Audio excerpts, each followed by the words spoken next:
j'ai le plaisir d'animer ce webinaire avec François.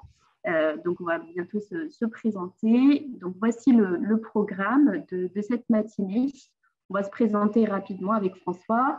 On vous propose d'avoir un échange dès le début avec vous autour de la RSE.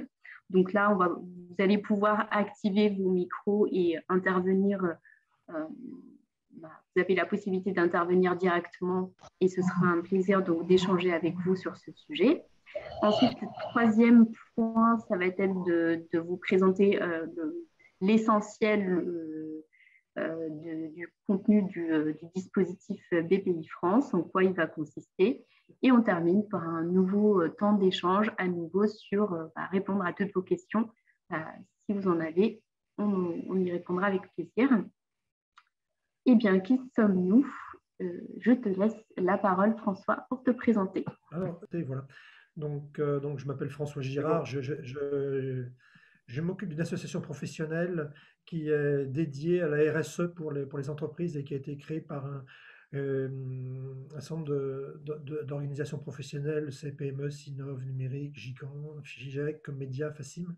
Tout ça pour accompagner les entreprises et spécialement les plus petites entreprises pour mettre en place la RSE au sein des organisations parce que les conditions ne sont pas toujours faciles concrètement. Donc, ER+, c'est aussi pour faciliter les choses dans la pratique, sur le terrain.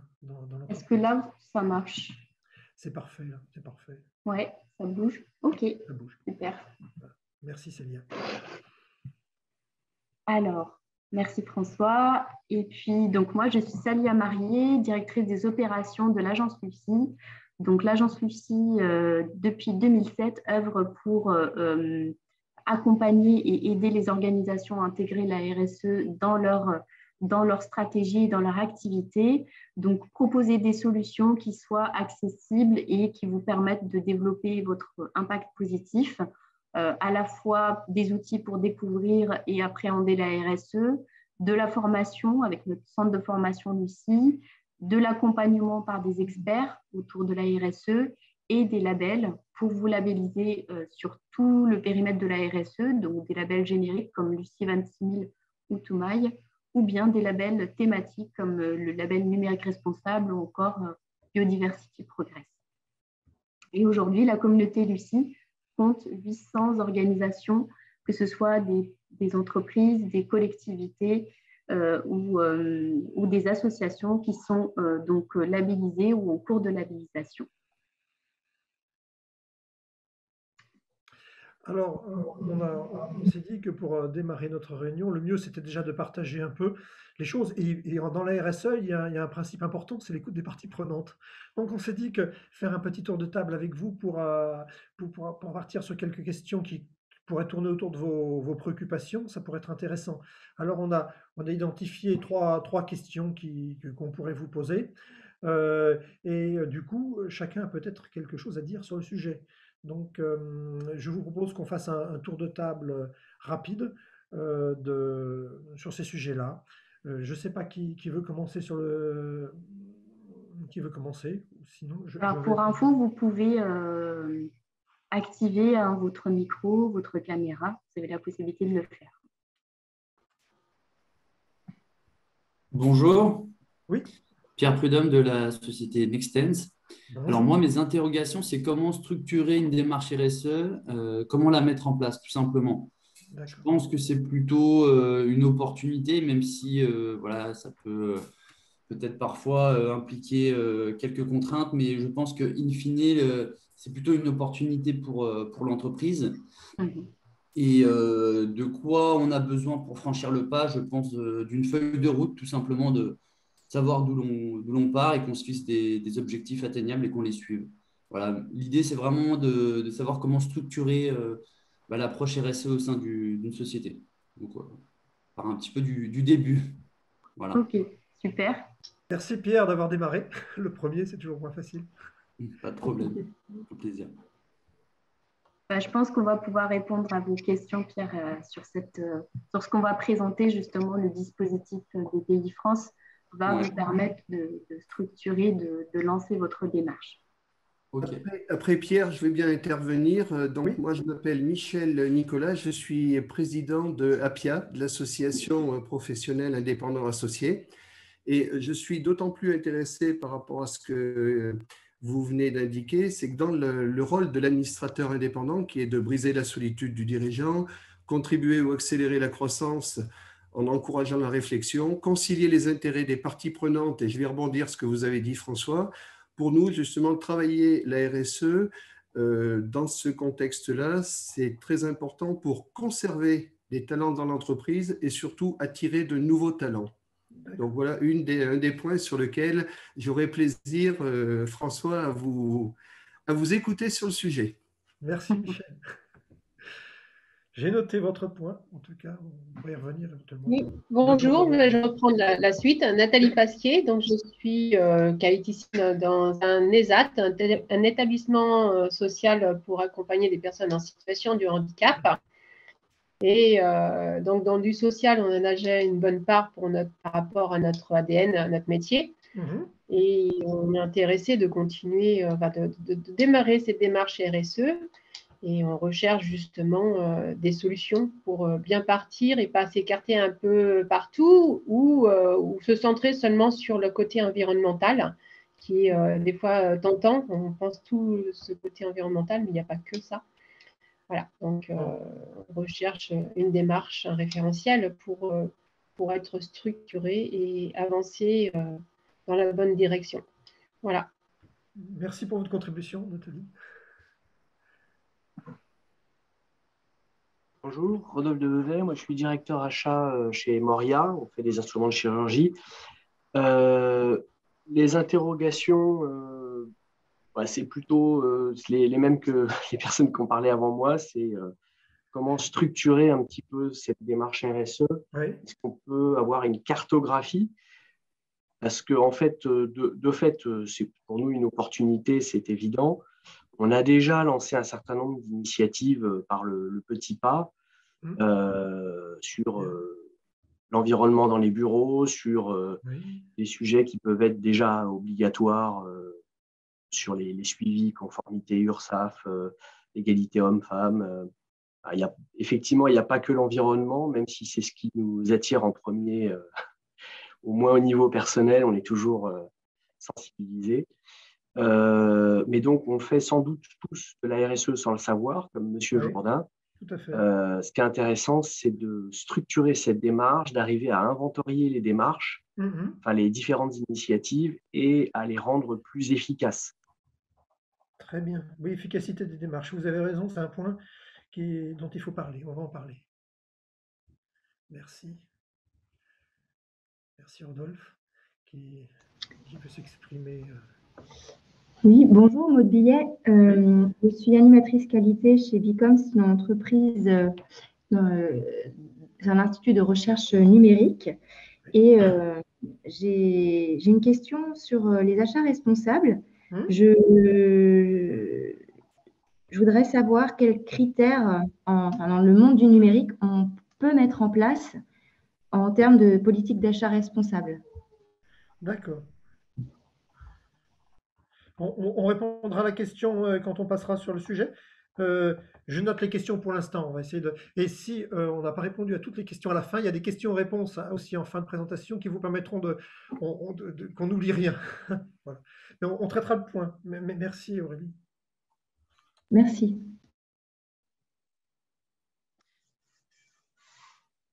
Bonjour, Marie-Hélène Péjoine. Bonjour. Bonjour. Bonjour, je suis responsable RSE à la Mutuelle Générale. Et voilà, on est en train de mettre en place la démarche d'achat responsable. Donc, tout ce que vous pourrez nous livrer comme tips et comme façon de mettre en œuvre cette stratégie nous sera fort utile. D'accord. Merci. D'autres interventions? Sinon, on a une séquence questions-réponses à la fin s'il y a quelque chose qui n'avait pas été abordé. Donc, il y a moyen il y aura moyen de traiter tout. Merci en tout cas. Donc, je crois que Célia, on va pouvoir passer à notre présentation en l'enrichissant là, en traitant les points au fur et à mesure. Oui, tout à fait. Donc, de ce que je retiens des échanges qu'on a eus. Donc, vous avez besoin d'avoir des réponses sur comment lancer une démarche ou comment la structurer pour avoir une démarche qui soit efficace, qui vous permette déjà de partir de l'existant, parce qu'effectivement, comme vous le disiez, vous en faites tous de la RSE et parfois sans le savoir. Donc, de ce que je vois aussi, c'est qu'on a plein d'acteurs ou de secteurs d'activité différents, donc ça, c'est super. Peut-être pour répondre sur la partie, le secteur numérique, comment il pourrait s'impliquer dans les achats responsables, parce que ça, c'est du coup une question bien précise auquel on peut répondre tout de suite. Eh bien, si vous êtes dans le domaine du numérique, ce qui va être impactant dans les achats responsables, c'est d'allonger le plus possible la durée de vie des équipements et des postes de travail. Et donc, ça va impliquer déjà à l'achat d'acheter des équipements qui vont, de les choisir sur des critères, notamment environnementaux, de réparabilité aussi, et donc de sourcer ce type de produits qui sont fabriqués de manière plus responsable et qui vont aussi permettre de durer beaucoup plus longtemps. Donc, c'est aussi faire attention à la provenance des équipements que vous allez acheter, parce que il peut y avoir des impacts environnementaux très importants dans les pays où les matières sont extraites. Donc, vous allez pouvoir privilégier en fait les équipements qui vous fournissent de l'information sur la provenance notamment des matériaux qui sont utilisés.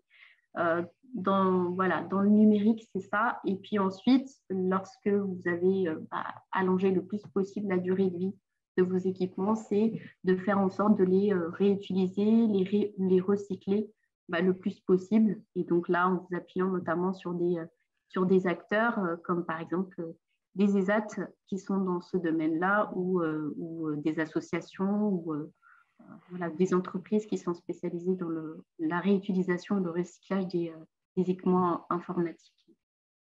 Ça représente tout un critère au sein du label relation fournisseur-achat responsable. En fait. Voilà. Alors, merci. Je ne sais pas si j'ai bien répondu à votre question, mais voilà. Si, après. Okay. Après, j'aurai peut-être d'autres questions. Merci beaucoup. Je vous en prie. Alors, justement, comme vous le disiez tous, en tout cas, ça c'est déjà super, c'est que vous percevez tous la RSE comme une opportunité, et vous avez raison, puisque la RSE, ça contribue à la performance des organisations. Donc, il y a des études qui le démontrent. Il y a notamment une étude qui est très connue, qui a été faite par France Stratégie et qui a analysé en fait la performance, que ce soit sur le chiffre d'affaires ou le résultat net ou le résultat d'exploitation des entreprises, entre des entreprises engagées en matière de RSE et des entreprises qui ne sont pas du tout engagées. Et il se trouve qu'il y a une différence de 13% de performance, bien sûr, pour les entreprises qui sont engagées en matière de RSE. Donc ça montre statistiquement, en tout cas, qu'il y a une corrélation entre la RSE et la performance économique des entreprises. Après, sur le terrain, on réussit aussi à démontrer que la RSE contribue à la performance des entreprises. On a notamment Goodwill Management qui a fait plus d'une centaine de bilans économiques de coûts-bénéfices de démarches ou de politiques RSE dans des entreprises de toute taille. Et notamment, vous voyez ici un exemple de Chryso, où donc ils ont fait le bilan économique de leur démarche RSE, donc une PME industrielle de 230 collaborateurs. Donc, vous voyez sur la première colonne le coût de la démarche RSE, donc le coût global. Donc là, on a pris en compte tous les coûts, que ce soit les coûts financiers, les moyens humains aussi, le temps passé dans la démarche RSE. Et parallèlement, donc, ils ont identifié et quantifié certains bénéfices, donc des retombées économiques. Donc, on va le voir tout de suite après, quels peuvent être ces types de retombées économiques.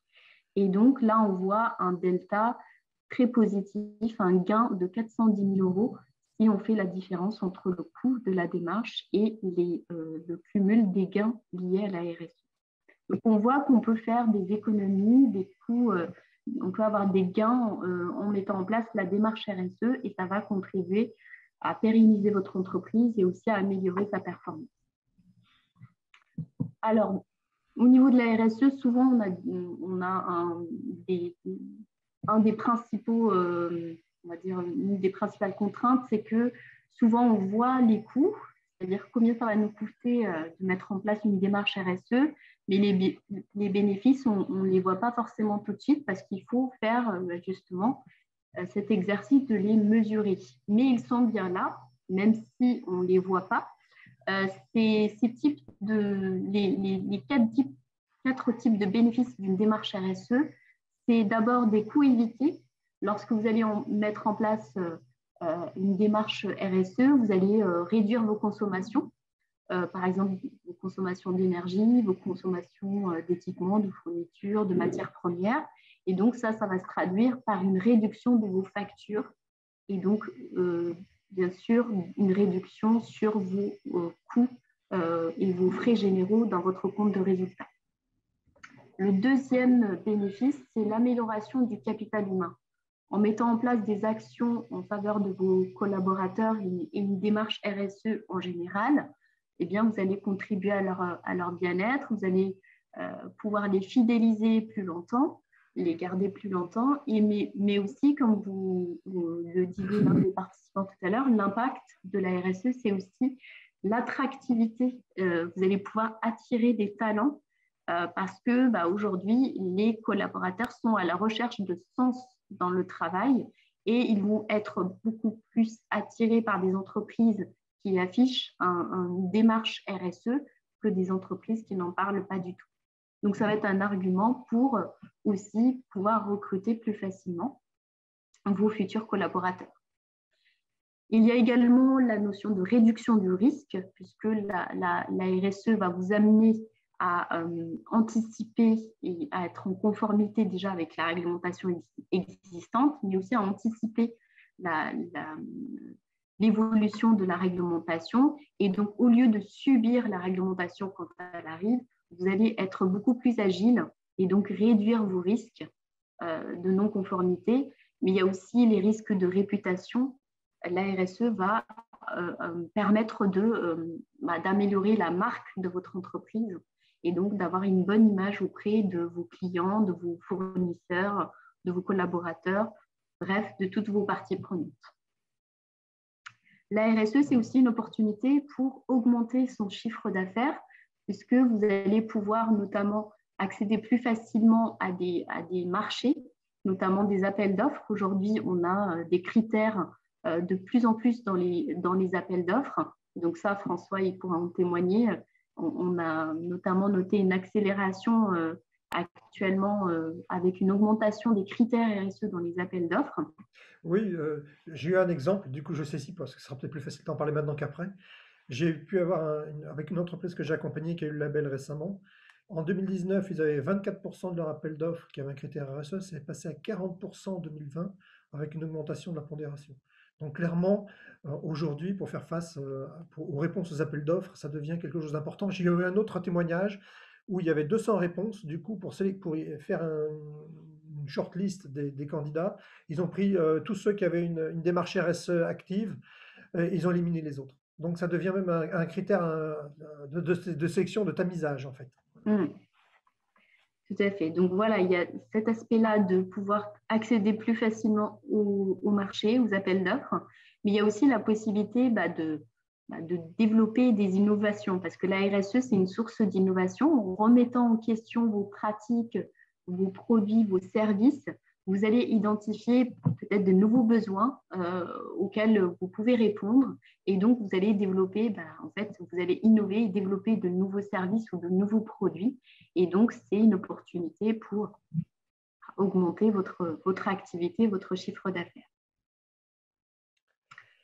Alors maintenant, pour les achats responsables, il y a un certain nombre de bénéfices. Il y en a certains qui sont un petit peu évidents, puis d'autres qui le sont moins, donc on va les passer. Donc il se trouve que, comme le label Relation fournisseur achat responsable, qui est notre sujet, il a été créé par les pouvoirs publics et donc reconnu par les pouvoirs publics. Quelque part, on va avoir une démarche sur les achats responsables qui va être reconnue par les pouvoirs publics. Donc, c'est bien pratique. C'est très utile, notamment pour les appels d'offres publics aussi, puisque c'est valorisé, par exemple, aujourd'hui par le ministère des Armées, qui pose systématiquement la question si ces fournisseurs ou ces fournisseurs potentiels pour répondre à des appels d'offres ont une démarche à achat responsable de type RFR. Alors, moi j'ai souvent ce que je dis pour l'amélioration de la qualité, pour les achats responsables, vous allez retrouver un peu la même chose que pour la RSE globalement avec 26 000, hein, puisque les choses découlent l'une de l'autre. Et c'est qu'on améliore le processus. Donc, c'est comme pour ceux qui ont connu le phénomène de la qualité dans les années 90, on est exactement dans la même logique. Donc, si vous voulez expliquer à quelqu'un le bénéfice de la performance, pour ceux qui ont connu la qualité dans les années 90, parlez-en parce que c'est un bon argument finalement, c'est clair. On a vu la différence de performance dans les années 90 quand on y était comme moi avec un peu les cheveux blancs. Du coup, si vous avez quelqu'un qui a les cheveux blancs en face de vous, parlez-lui-en, ça peut aussi lui parler, lui évoquer des choses. Hein. Donc, c'est un bon argument. Ensuite, on a parlé aussi de la gestion des risques, mais les risques fournisseurs, il peut être terrible. On a parlé des risques d'approvisionnement, Célia a évoqué tous les risques qu'il peut y avoir autour de l'approvisionnement des machines informatiques. Machines numériques, bah oui, il y a l'extraction, il y a les risques humains, il y a les risques environnementaux, il y a plein de choses. Donc ça c'est après un risque qui peut porter sur votre image. Et du coup, c'est toujours bien d'y penser. Alors, il y a un truc pour les PME, là, c'est l'amélioration de gestion du fonds de roulement. C'est un peu bizarre, mais il se trouve que le label RFR, il apporte un bénéfice financier alors qu'on fait de la RSE. Et ça, je suis bien content d'en parler parce que là, pour une fois, on peut dire que faire de la RSE, oui, ça améliore la trésorerie. Bizarrement, parce qu'on doit faire attention à nos délais de paiement, donc ça nous oblige à revisiter notre processus de paiement et d'améliorer peut-être les choses et de clarifier les choses. Et il se trouve que justement, aujourd'hui, les finances se verdissent, si vous avez remarqué, et sont attentives à placer l'argent auprès de structures qui sont responsables. Du coup, lorsque vous avez des labels responsables, que vous avez une démarche RSE, eh bien, votre banquier sera peut-être plus attentif à vous prêter de l'argent plutôt qu'un autre. Voilà. Donc, et du coup, vous aidez pour gérer votre trésorerie si vous avez besoin pour votre fonds de roulement, etc. Et j'ai pu faire l'expérience là avec une entreprise qui était en mauvaise situation financière et qui a eu le courage d'aller sur RFR en même temps et qui s'en est bien tiré puisque ça l'a aidé même à trouver des financements. Donc, j'ai eu un exemple là comme ça. Donc, je suis très heureux d'en raconter parce qu'on n'y pense pas. C'est quelque chose de vraiment nouveau. La RSE, ça peut aussi aider à la situation financière de l'entreprise. Voilà. Alors, l'attractivité commerciale, ben, oui, le fait que vous ayez toute cette démarche, c'est aussi une attractivité que vous apportez aux fournisseurs. Vous êtes rassurant, vous êtes a priori un bon client qui allait chercher à avoir des relations pérennes avec vous et équitables. Donc ça, c'est pas mal. Alors, il y a aussi un impact, c'est dans les notations extra-financières. Les notations extra-financières, c'est pas que pour les entreprises cotées, c'est aussi pour les petites entreprises, notamment avec des structures de type EcoVadis qui vont vous mettre une note et qui vont vous évaluer.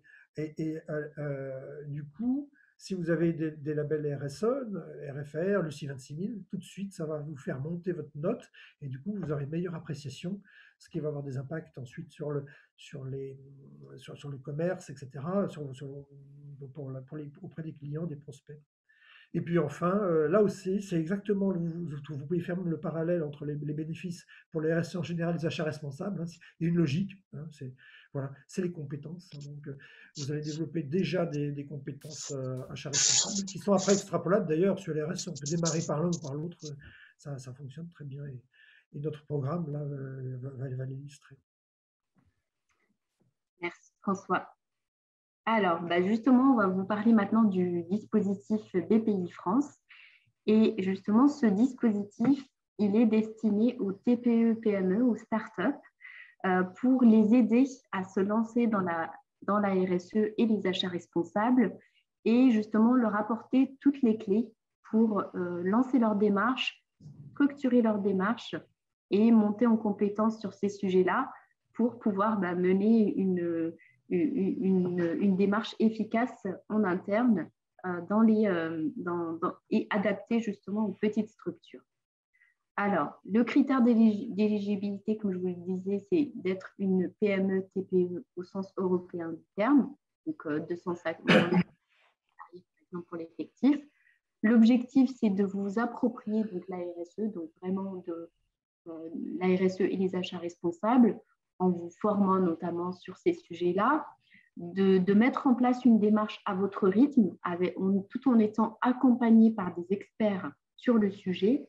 Et puis, par la suite, une fois que vous aurez fait vous aurez suivi ce dispositif, eh bien, vous serez prêt à aller plus loin, si vous le souhaitez, pour valoriser votre démarche à travers une labellisation, soit une labellisation Lucie 26000 sur la RSE au global, soit une labellisation RFAR sur les achats responsables. C'est un dispositif aussi avantageux sur le plan financier puisqu'il est à 30% par Bpifrance, donc ce qui permet d'avoir un coût vraiment compétitif pour les TPE-PME parce qu'on sait que c'est un frein important du fait que vous avez peu de ressources aussi à mobiliser. Alors voici le contenu du dispositif et son coût. Donc c'est une offre qu'on a packagée pour 10 TPE-PME, donc qui seront sélectionnés par Bpifrance pour vérifier que vous respectez bien les critères. Et puis, c'est un programme qui combine à la fois de la formation, donc pour vous aider à monter en compétences. Donc, vous allez être formé en tout 4 jours, avec 2 jours sur la RSE et 2 jours sur les achats responsables, qui combine de l'accompagnement collectif, parce que c'est important de partager entre vous comment vous vivez la RSE, quelles sont vos problématiques, quelles sont vos bonnes pratiques aussi. Et donc, c'est l'occasion, lors de ces 2 jours, d'échanger sur ça. Et donc, c'est une journée sur la RSE, une journée sur les achats responsables, qui combine aussi de l'accompagnement individuel. Et donc là, vous allez être accompagné individuellement par des experts. Et donc là, vous avez une journée que vous pouvez consacrer soit à votre démarche RSE au global, ou soit la consacrer aux achats responsables si vous voulez vraiment progresser sur ces aspects-là. Et donc là, c'est un consultant qui va vous accompagner, qui va vous aider justement à structurer votre démarche, faire votre diagnostic de départ, vous auto-évaluer sur quelles sont déjà vos actions existantes et qu'est-ce que vous pourriez mettre en place et définir justement des objectifs, des actions à mettre en place pour déployer votre démarche RSE.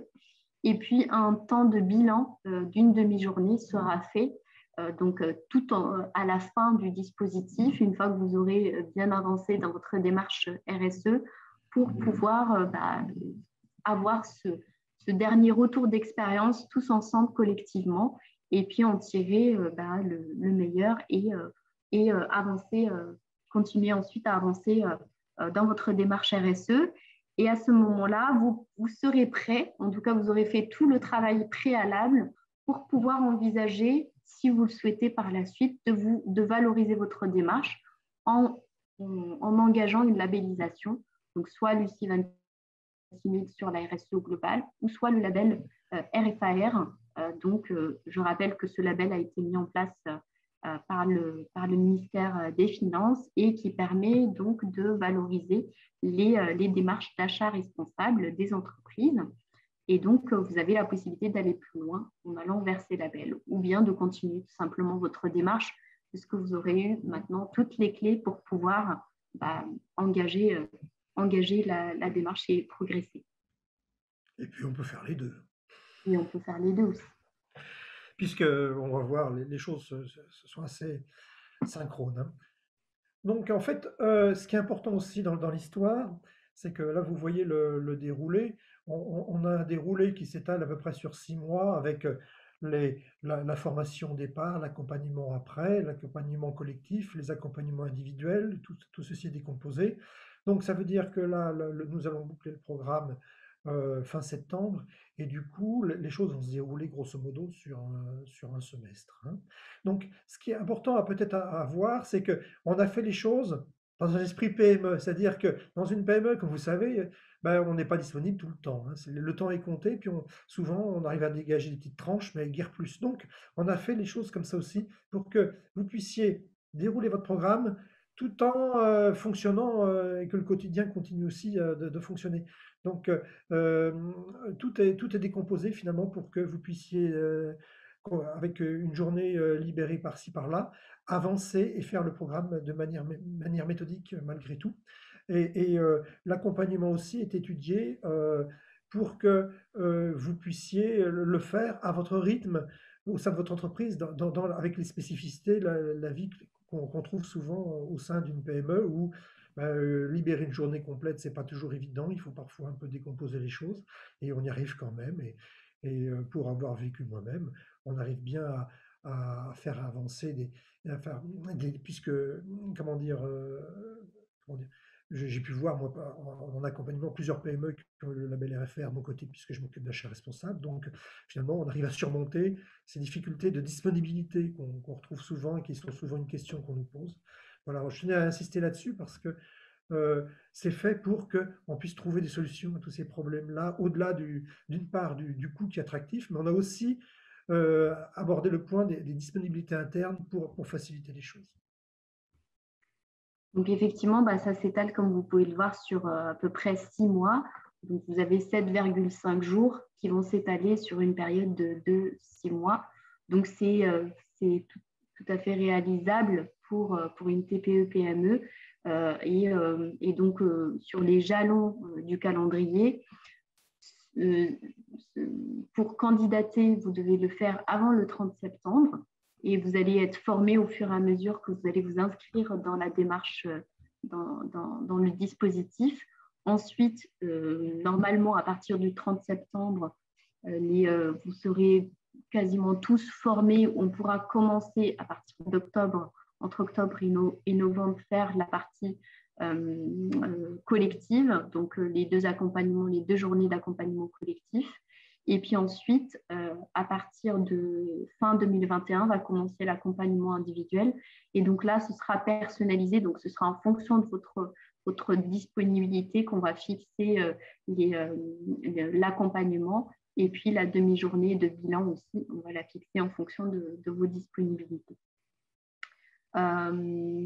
Voilà pour ce qui est des jalons, on va dire, pour le dispositif. Donc, important. Si vous souhaitez candidater, c'est avant le 30 septembre 2021. Alors, ici, vous avez un document. On ne va peut-être pas regarder chaque principe d'action, chaque critère dans le détail. Vous voyez plein de choses. En tout cas, c'est une démonstration, cet écran, pour vous expliquer que finalement, entre les deux labels, le RFR d'un côté, Lucie 26000 de l'autre, ou Lucie 26000 et RFR de l'autre, vous avez des zones de recouvrement. Et ce qui fait que on a travaillé ensemble à une convergence entre les deux labels pour que lorsqu'on va travailler sur l'un, on va pouvoir enchaîner sur l'autre facilement en récupérant tout le travail qui a été fourni la première fois. Donc, si vous commencez par Lucie 26000, vous allez pouvoir après facilement mettre en œuvre RFAR sans partir de zéro comme et donc, on récupère tout le travail, on peut réutiliser le référentiel, on gagne énormément de temps, et pareil dans l'autre sens. Et vous voyez finalement qu'on va pointer sur un certain nombre de points en commun, ce qui fait que ça représente quand même une part non négligeable du travail à fournir. Donc, c'est aussi, ça donne de l'intérêt aussi à cette démarche conjointe de faire à la fois RSE avec Lucie 26000 et achat responsable avec RFAR, simultanément dans l'offre qui est soutenue par PPI France. Et voilà, donc si vous êtes prêts à vous engager, on vous a mis ici le lien pour accéder au formulaire d'inscription. Et donc avant le 30 septembre 2021. J'espère en tout cas qu'on vous a apporté tous les éléments d'information sur ce dispositif-là. Et puis là, on a encore une vingtaine de minutes devant nous pour pouvoir à votre écoute si vous avez des questions sur le dispositif ou sur d'autres sujets. On vous écoute.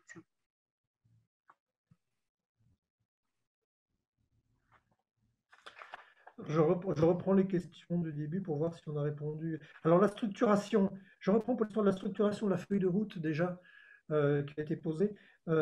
Pardon, Michel, on vous donne la parole juste après, du coup, j'interviendrai après sur la structuration. Je vais faire la structuration pour tout de suite. Le fait de se lancer dans une démarche avec qui obtient un label donne un cadre au travail. Et clarifie les objectifs autour de soi dans l'entreprise.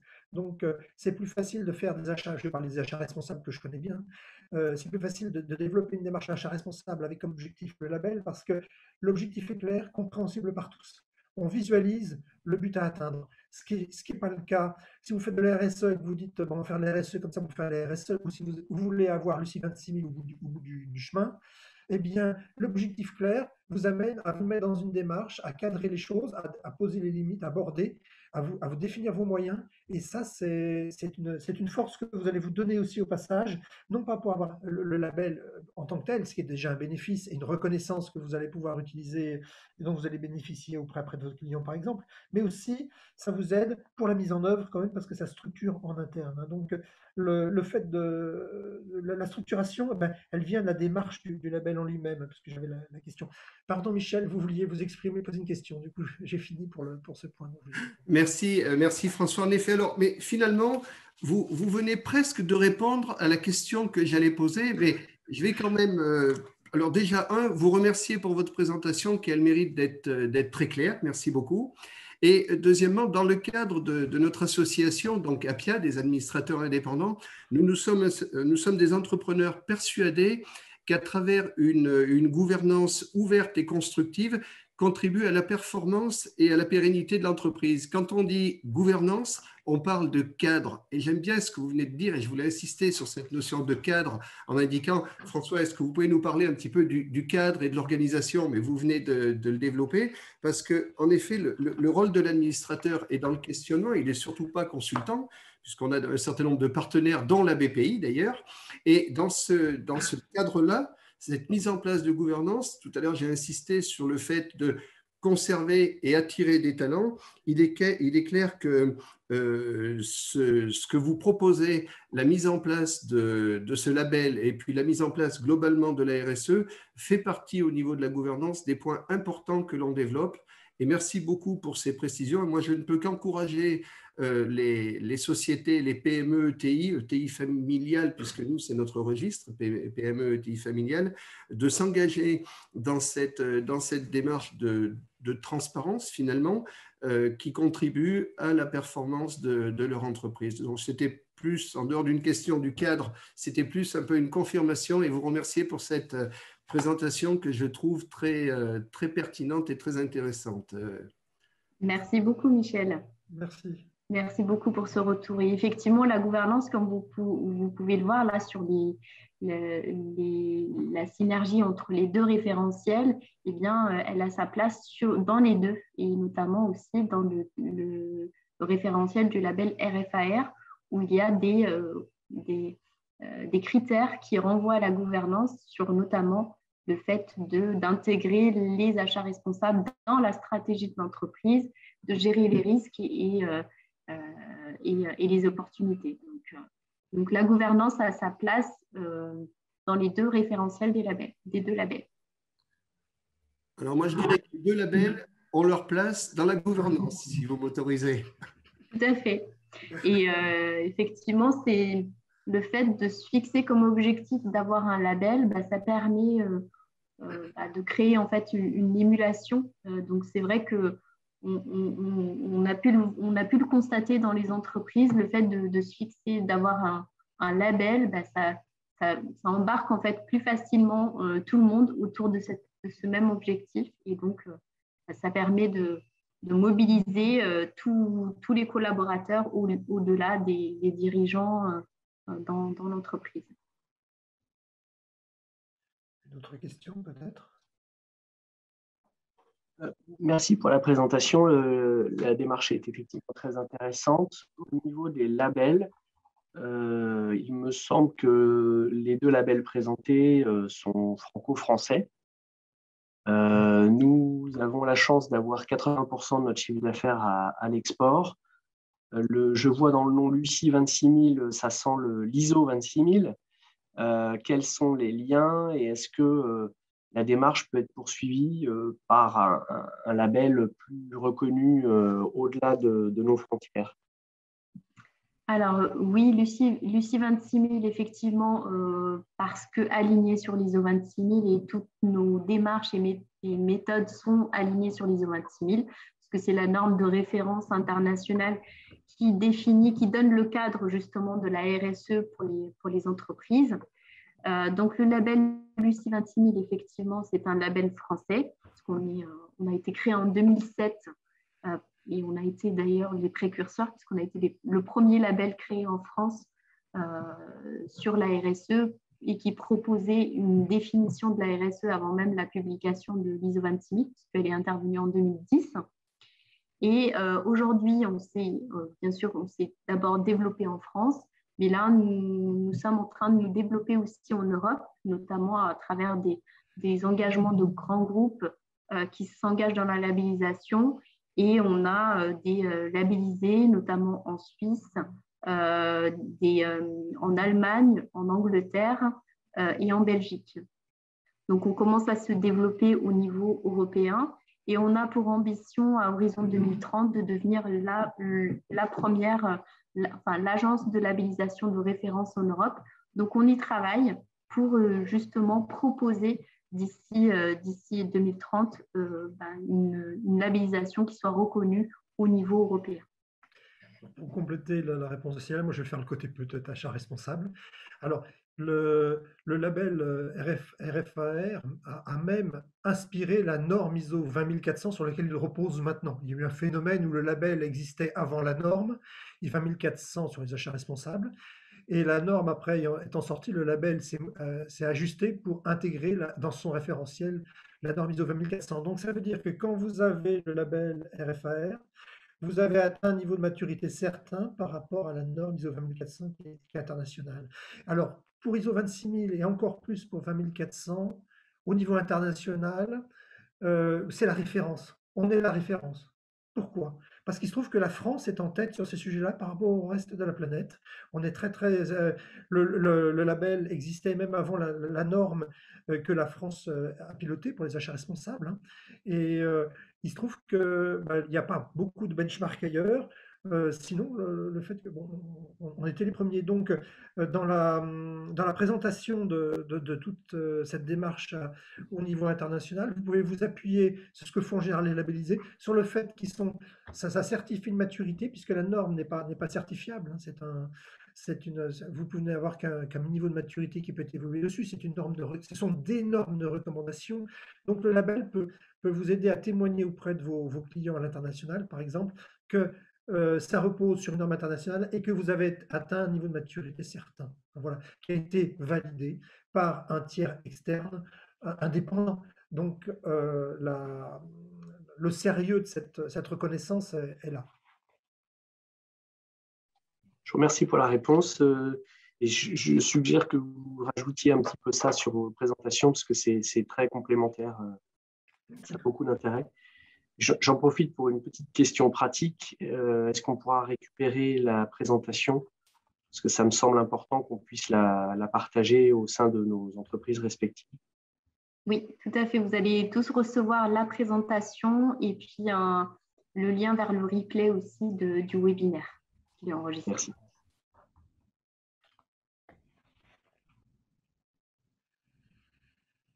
Alors, est-ce qu'il y a d'autres questions? Oui, bonjour. Oui, bonjour. Alors, attends, je vais essayer de mettre ma caméra. Bonjour Solène. Oui, bonjour. Donc, moi, je travaille dans une société coopérative qui propose des services informatiques. Donc, ça s'appelle Hbank.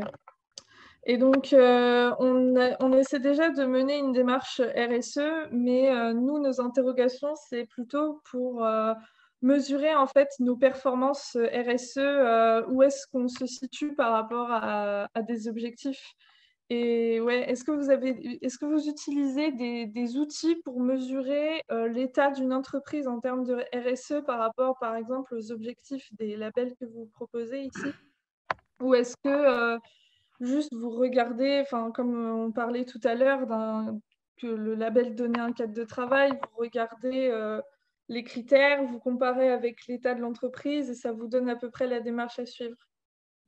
Alors, en fait, dans la démarche, dans le dispositif, du coup, vous allez être formé sur la RSE et les achats responsables. Donc, vous allez en fait comprendre quels sont les critères d'exigence en fait des deux référentiels, sur lesquels repose ce dispositif-là. Vous allez aussi savoir accéder à un outil pour vous auto-évaluer sur la RSE. Donc, chez Lucie, en fait, notre outil s'appelle Lucie Online. Et cet outil va vous permettre, sur la base du référentiel, d'identifier vos bonnes pratiques existantes déjà. Et là, vous allez vous rendre compte qu'effectivement, vous avez déjà mis en place pas mal d'actions et qu'il y a parallèlement, il y a des sujets sur lesquels vous avez encore du travail et donc identifier des pistes d'amélioration, des idées d'action à mettre en place. Et donc, ça va vous guider pour justement faire ce diagnostic approfondi. Et à la fin, vous aurez en fait une évaluation qui va vous permettre de vous situer en termes de niveau de maturité et savoir quels sont vos points forts et vos points faibles ou points d'amélioration pour aller plus loin. Donc, vous allez avoir accès à cet outil et la formation va vous permettre de le faire de manière structurée. Et puis, vous allez être accompagné aussi par un expert pour aussi faire cette étape-là d'auto-évaluation lorsque vous allez être accompagné individuellement pour notamment fixer un plan d'action et fixer des objectifs, parce que ce qui est important, c'est de fixer des objectifs qui soient cohérents et en lien avec votre activité. Donc c'est là que vous allez définir des objectifs quantitatifs ou qualitatifs à réaliser avec des échéances et des livrables à réaliser, par exemple, pour vous permettre de progresser dans votre étape, dans votre démarche. Pour RFR, vous aurez de ce côté-là, il y a tout un document que j'ai participé d'ailleurs, pour élaborer les niveaux de maturité qu'on peut estimer pour chaque sujet. Donc, ça vous permet de vous situer par rapport à l'état de l'art, quelque part, où ça vous donne des repères. Donc après, ça peut fonctionner avec des codes couleurs, donc vous pouvez savoir si vous êtes vert ou orange simplement sur tel ou tel sujet. Et ça vous aide aussi pour vous guider, pour définir les actions, pour que les actions portent davantage sur les sujets sur lesquels il faut s'améliorer, plutôt que sur les points sur lesquels vous êtes déjà dans un état de l'art qui est tout à fait satisfaisant. Et plutôt, ça vous aide à orienter vos ressources pour compenser les points plus en faiblesse. Très bien. Et une autre petite question, est-ce que ces outils dont vous parlez, je ne sais pas si je poser la question, mais est-ce que ces outils seraient accessibles en dehors de la formation? Oui. Ou vous la proposez? D'accord, ok. Donc ça m'intéresse, je pense. Ils sont mis à disposition pendant 2 ans. Vous allez pouvoir y accéder et mettre en place votre démarche. Ok. Alors pour les achats responsables, dans le cadre du programme, on donne tout un tas d'outils pour faire le travail, pour pouvoir mener son projet. Quelque part, si vous rentrez dans le programme et que vous vous intéressez au cas des achats responsables, vous aurez toutes les clés pour aboutir. Ok. Alors, autre complément aussi en termes d'outils, côté Lucie, on a développé un outil, une base de bonnes pratiques qui aujourd'hui compte à peu près 1000 bonnes pratiques RSE qui s'inspirent des bonnes pratiques des grandes entreprises quand elles publient des rapports RSE, mais aussi de petites entreprises, TPE, PME, puisqu'en fait, on invite toutes les entreprises de la communauté Lucie à partager leurs bonnes pratiques sur cette plateforme. Et donc, vous allez pouvoir y accéder aussi. Donc, vous aurez un accès à cette plateforme pour pouvoir vous inspirer des meilleures bonnes pratiques et mettre en place votre plan d'action.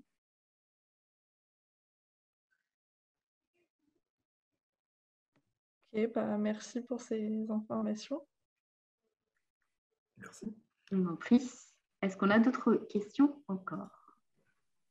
Oui, bonjour, Aurélie Desmarais. Je travaille à Bicom, comme Maud qui a intervenu tout à l'heure à l'Institut de recherche numérique. J'ai juste une question sur la sélection des PME, TPE. Ce sont les 10 premières qui auront candidaté ou il y a d'autres critères? Alors, les critères, c'est d'être une TPE-PME, donc au sens européen du terme. Donc, en termes d'effectifs, c'est être à moins de 250 salariés et le chiffre d'affaires, c'est 50 millions d'euros de chiffre d'affaires. Et puis, si vous respectez ces critères-là, alors il y en a d'autres aussi donc qui sont définis par BPI France, notamment sur est-ce que vous avez des problématiques de remboursement, si vous avez fait des emprunts auprès de BPI France. Mais en tout cas, vous aurez tous les détails dans le lien de formulaire d'inscription. Vous allez avoir tous les critères d'éligibilité. Donc, il y en a certains qui sont spécifiques à BPI France, mais en gros, il faut être une start-up TPE-PME, donc moins de 250 salariés, moins de 50 millions d'euros de chiffre d'affaires. Et dans ce cas-là, vous êtes éligible au dispositif. Voilà. Et donc, dès qu'on a 10 inscrits, on peut ouvrir le dispositif pour lancer la démarche. Donc, c'est aux 10 premières qui s'inscrivent. Ok, merci. Je vois qu'on a...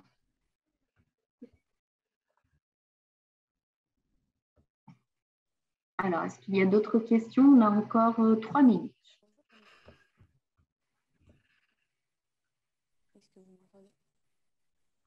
Non, pas d'autres questions? Eh bien, on vous remercie beaucoup de votre attention, d'avoir suivi ce webinaire avec nous. Et puis... Excusez-moi, je crois que quelqu'un cherchait à poser une question, mais on ne l'entend pas très fort. Ah. Effectivement, je n'ai rien entendu. Anne Bernet, peut-être, un jaune micro ouvert. Si vous n'arrivez pas, peut-être via la discussion. Anne, vous avez... Via le chat. Ou sinon, oui, vous parlez. Anne Bernet, effectivement, on ne vous entend pas. Essayez via le chat, sinon.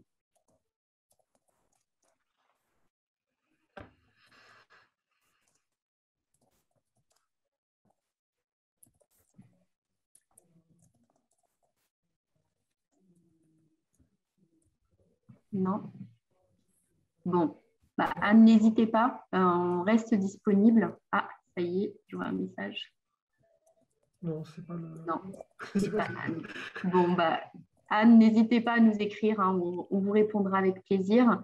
On va vous envoyer donc suite à ce webinaire un mail avec le lien vers le webinaire et puis vers la présentation qui vous a été diffusée aujourd'hui. Et puis, voilà, vous pourrez nous poser vos questions sans problème si vous n'avez pas réussi à nous les poser aujourd'hui. Et il ne nous reste plus qu'à vous remercier et à vous souhaiter une excellente journée. Merci à tous, en tout cas, pour votre participation active. Merci, au revoir. Merci beaucoup, au revoir. Au revoir, très bonne journée à tous. Merci à vous, au revoir.